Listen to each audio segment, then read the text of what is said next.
Oh, we're on? Yeah, we're on. Hey, good morning, guys. Happy to sort of start off this brief AMA about PolySwarm. So if you don't know, PolySwarm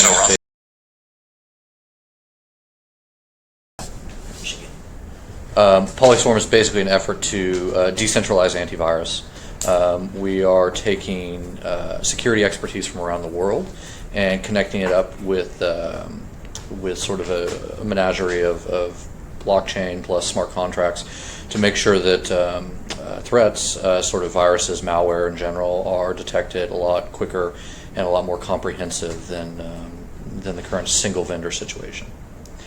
So I got some initial questions from my team, and I'll sort of start rolling through those. So the first one is, what is an IPFS and how do I submit it to compete in the contest? So if you don't know, the contest that we're running right now is basically we're giving out nectar for people who sort of find unique malware samples across the internet. This is great for everybody involved in PolySwarm because it helps build an early corpus, a corpus of sort of malware that exists today that is out there, and it helps sort of us identify who's ready to be an active security expert within PolySwarm. So to answer the question, what is an IPFS? So IPFS stands for Interplanetary File System, and it's basically a distributed file system that's built, I think it's written in Go actually, that sort of has the same design principles as something like an Ethereum, and so it's a way to sort of store files in a distributed fashion.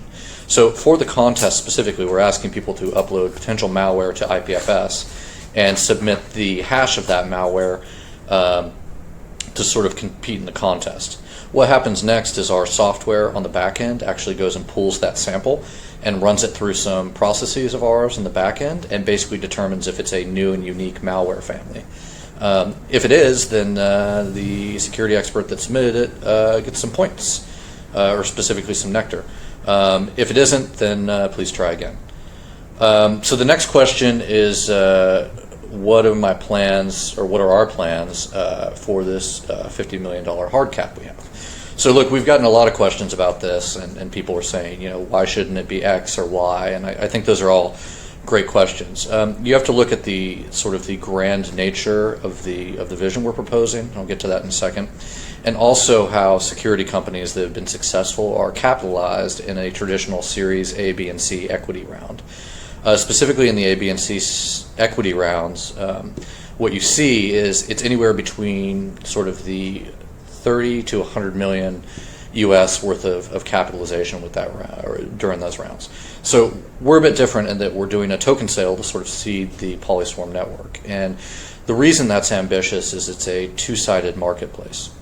What that means is that we have security experts on one side providing what we call micro engines, or writing basically smaller pieces of software that taken together represent a better way to do antivirus and threat detection.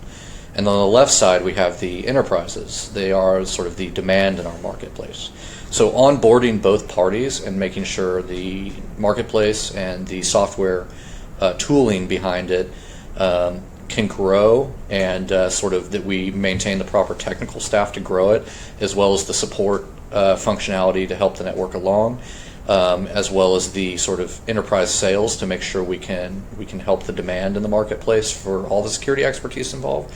Those are the three biggest drivers for our $50 million cap, and we basically have a 5 to 6 year run plan on this before we require any other sort of capital. So happy to answer any other questions about that specifically, but that's sort of, in the best case, the way we can go the fastest is with that $50 million hard cap.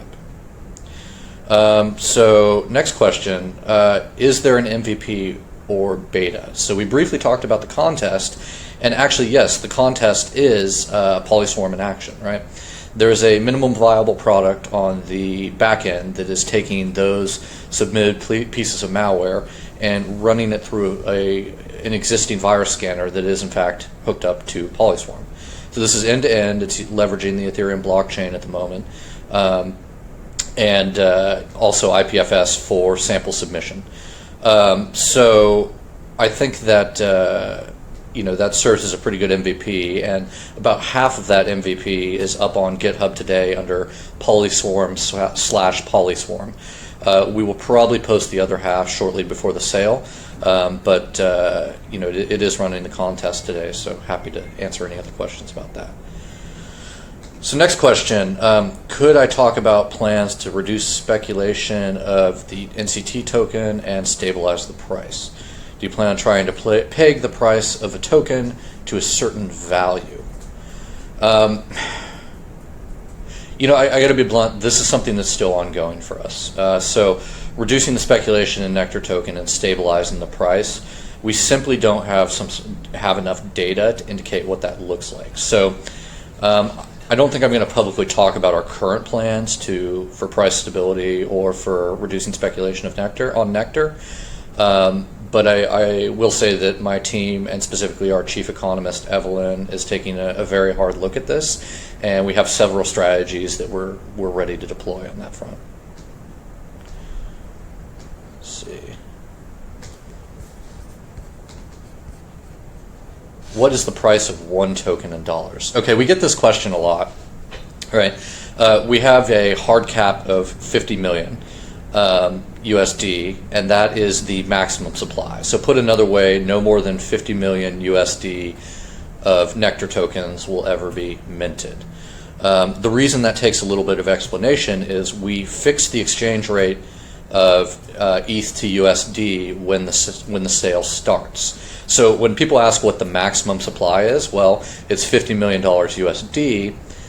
However, the exchange rate is fixed at the start of the sale. So if you ask me how many Nectar will be in existence, I'm actually not sure, because the price is going to fluctuate right up till the start of the sale. We think at current prices, somewhere between 2 and 3 billion Nectar are kind of what we're after. But I will say on the maximum supply that once the token sale is finished, no new Nectar will be created, and the total supply will be very apparent. Let's see, what happens to the unsold supply, burnt or reallocated? So in our model, there's no notion of unsold tokens. When one Ethereum is contributed to the token sale, a specific amount of Nectar are generated. Specifically, if there's no bonus, if you're in the non-bonus tier, when you contribute that Nectar, 31337 Nectar are generated for every ETH contributed, right? So when the token sale closes, no more tokens will be sold, and therefore there's no burning or reallocation. The supply is simply what the crowd sale stopped at. Next question: any plans for a max cap on purchases? Yes, we're currently thinking about 200,000 USD worth.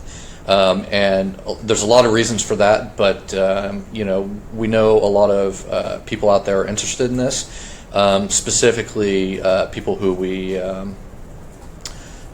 think would be great ambassadors on the platform, and their sort of plans for staking a lot of Nectar and providing a lot of service into the network may require that level of liquidity. Again, about 200,000.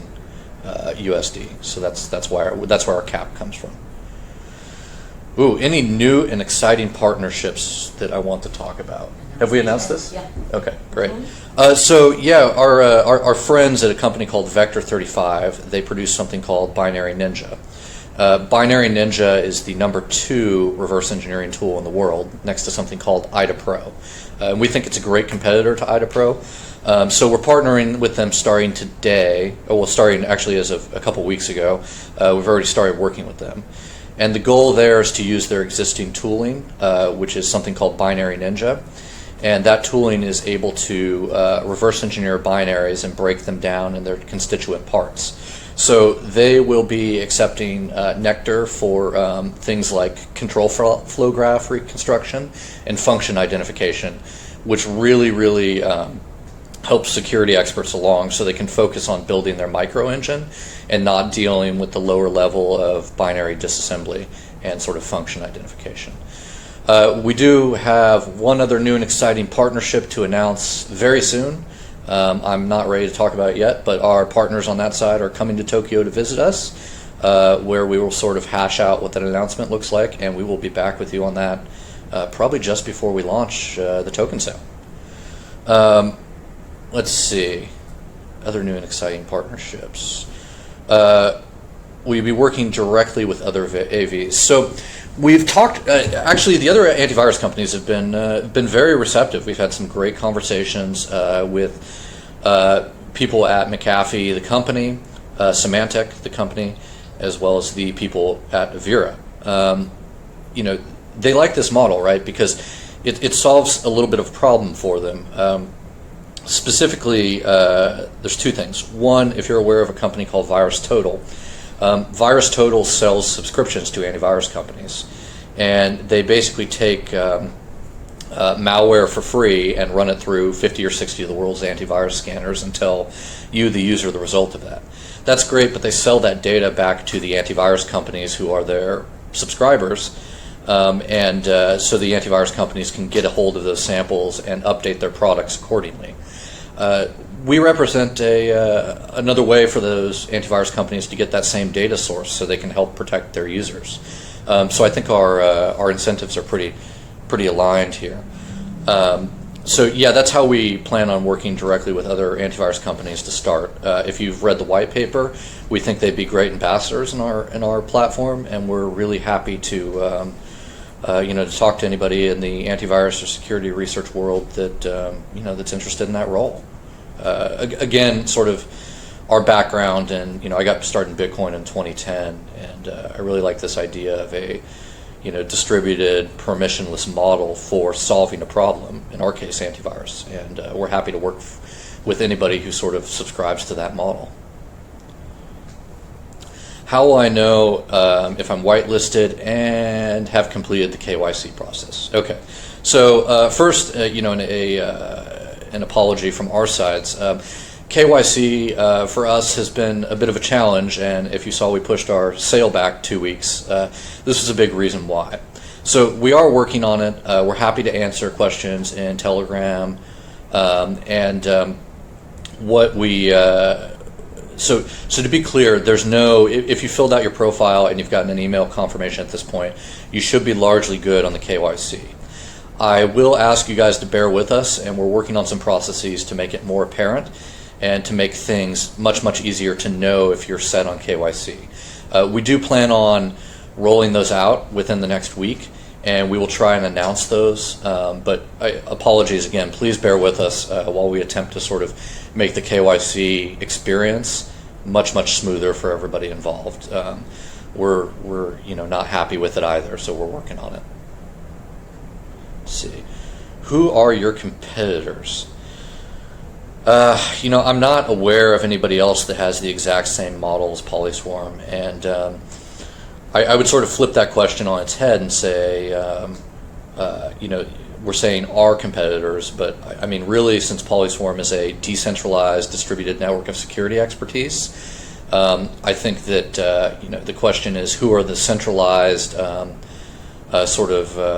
stalwarts in this area, and how can we onboard them on the model, right? So this model is a fundamentally different way to do threat intel, antivirus, and the fundamental ideas behind it are, let's change the economics behind antivirus and threat intelligence. So I'm not sure we have competitors that are thinking about changing the fundamental economic model, and we hope to turn anybody who you guys consider as a competitor into a participant in the network, because at the end of the day, this is all about solving the malware issue and making it much, much harder for attackers to craft and deploy effective malware.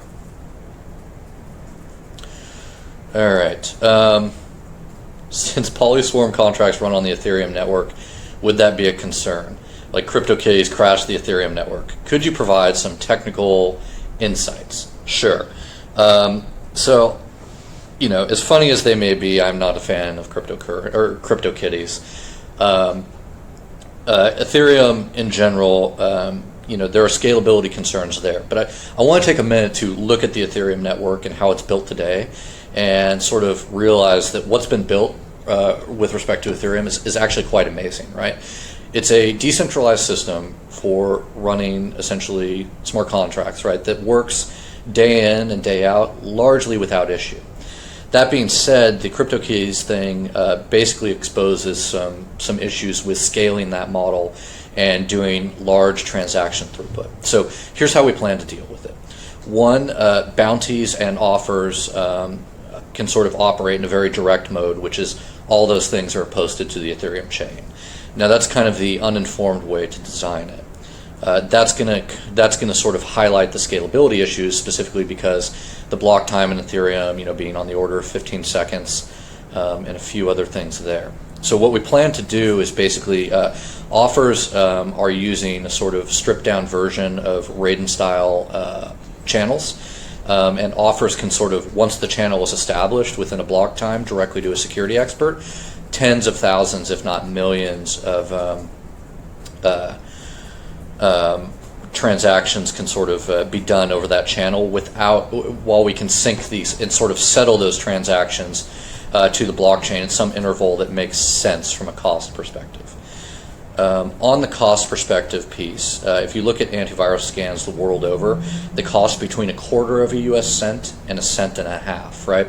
So really just using the Ethereum network and this whole idea of side chains and channels for offers under PolySwarm, we just need to make sure that our transactions aren't a large percentage of that 1/4 of a cent to 1.5 cents when they are actually saved back to the chain.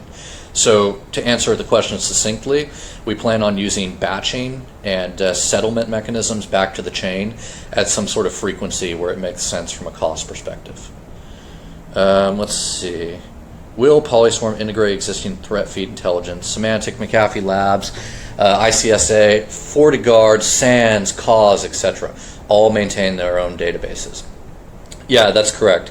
And we see PolySwarm as actually not sort of a feed model, but sort of a distributed database model where users, enterprises, and end users can submit potential threats artifacts to the system. And threat artifacts are files, URLs, and potentially network indicators. We're working on how that works right now.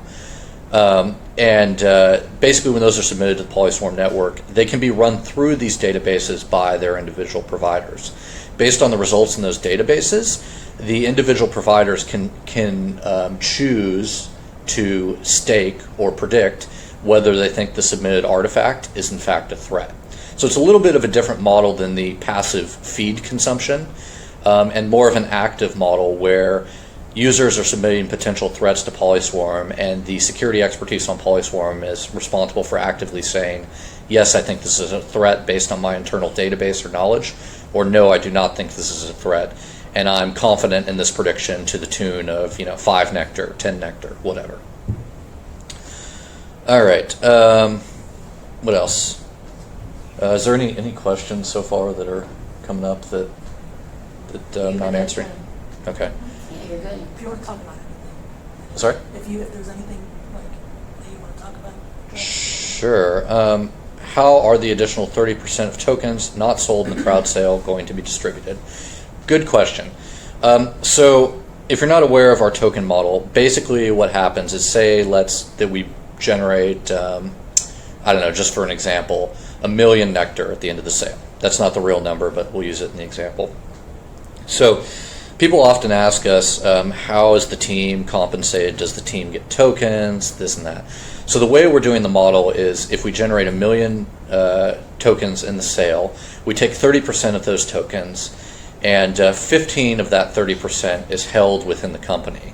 Now, all the founders, all the team that you see on the PolySwarm website, we all have an equity stake in the company. So we don't directly hold the tokens. The company decides what happens to the tokens based on the governance within the company. So that's how my founders and my team and I are motivated to utilize the token in our model. Now, what happens to that other 15%? That other 15% is used by us to grow the network, right? Several ways we want to do that. One, identifying security expertise who we think is worthy of token grants, essentially the ability to take those tokens and use them in micro engines that they've built, or take those token grants and use them to develop their existing security tools into a more full-fledged micro engine that can add value to the PolySwarm network. Also on the ambassador level, sort of finding nonprofits and other organizations out there who would be good first ambassadors on the platform. So we're happy to sort of get in touch with us if you're interested in that.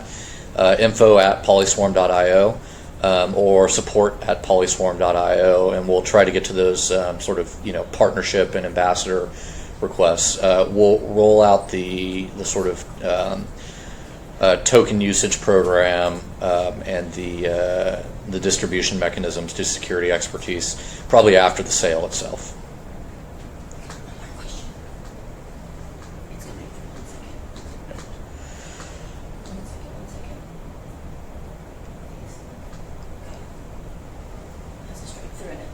Yeah, I can't see it. Can you unstrike through it?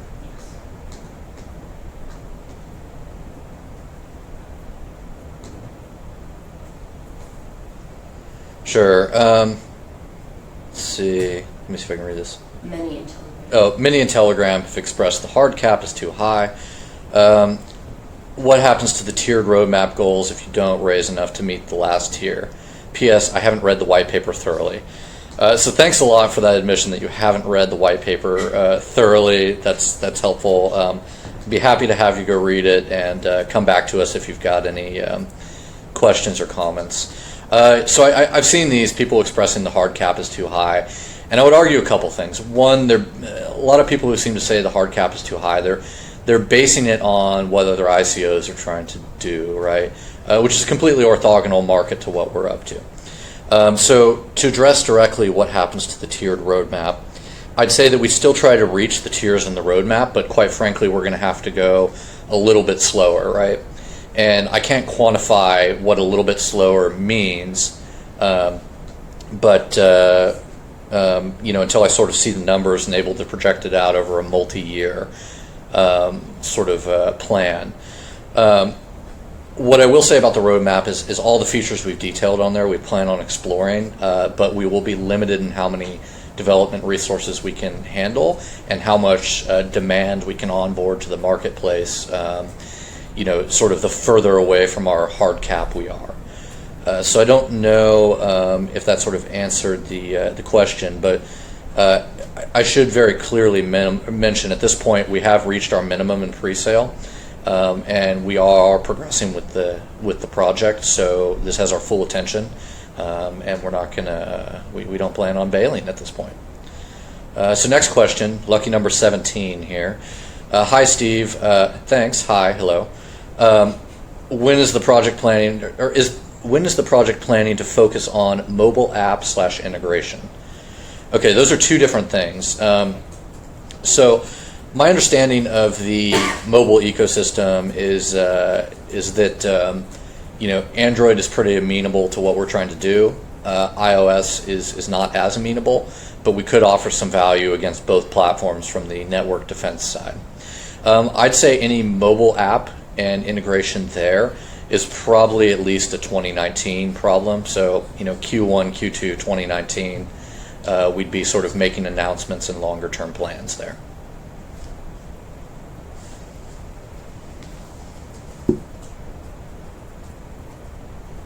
What else do we got? Just checking on any last questions. Close up. Sure, any last questions? Wait a couple. You're talking live, Steve. Say hey to your fans. I have fans. That's a very odd experience for me.